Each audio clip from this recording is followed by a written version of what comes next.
Watumiaji wengi wa smartphone huwa wanajiuliza maswali haya mawili. Swali la kwanza ni kwamba ni kwa nini kuna muda akiwa anatumia simu inafikia hatua simu inachemka. Lakini swali la pili ni kwamba kuna muda akiwa anatumia simu yake huwa inakuwa slow kwenye kufungua application au kwenye kufanya kazi zake kutumia simu yake. Sasa tukaone sababu ni kwa nini simu yako inachemka. Chukulia unapokuwa unacheza game kwa kutumia simu yako au umefungua application zaidi ya moja kwa kutumia hiyo simu yako, au unatumia simu yako katika kushoot video au kuedit video.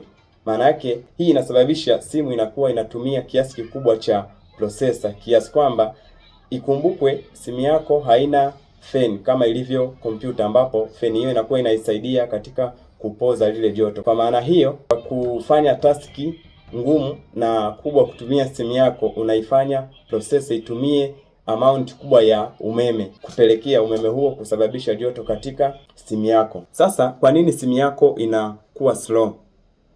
Processor ya simu yako imetengenezwa kwa mfumo unaoitwa thermal throttling. Kazi kubwa ya thermal throttling ni kupunguza kasi ya processor, lakini pia kulinda simu yako juu ya joto. Simu ikigundua joto limezidi kiwango salama ambacho mara nyingi ni nyuzi joto kuanzia 40 mpaka 45, inaiambia processor kwamba ipunguze speed katika utendaji kazi wake. Kwa hiyo ukiona simu yako imekuwa slow, sio kwamba simu yako imeharibika, bali ni kwa namna ambavyo inajaribu kujilinda ili isiweze kuharibika. Unachotakiwa kufanya ni kuipumzisha, au kama ilikuwa iko kwenye case ni kutoa ile case, ile cover lake, lakini pia kuiweka sehemu ambayo ina ubaridi. Unadhani simu yako inaweza kuhimili kucheza game kali alafu na isiwe slow? Niambie hapo kwenye comment. Na hii ni Freelancer Tech Club, tunatoa science behind your device. See you on next video.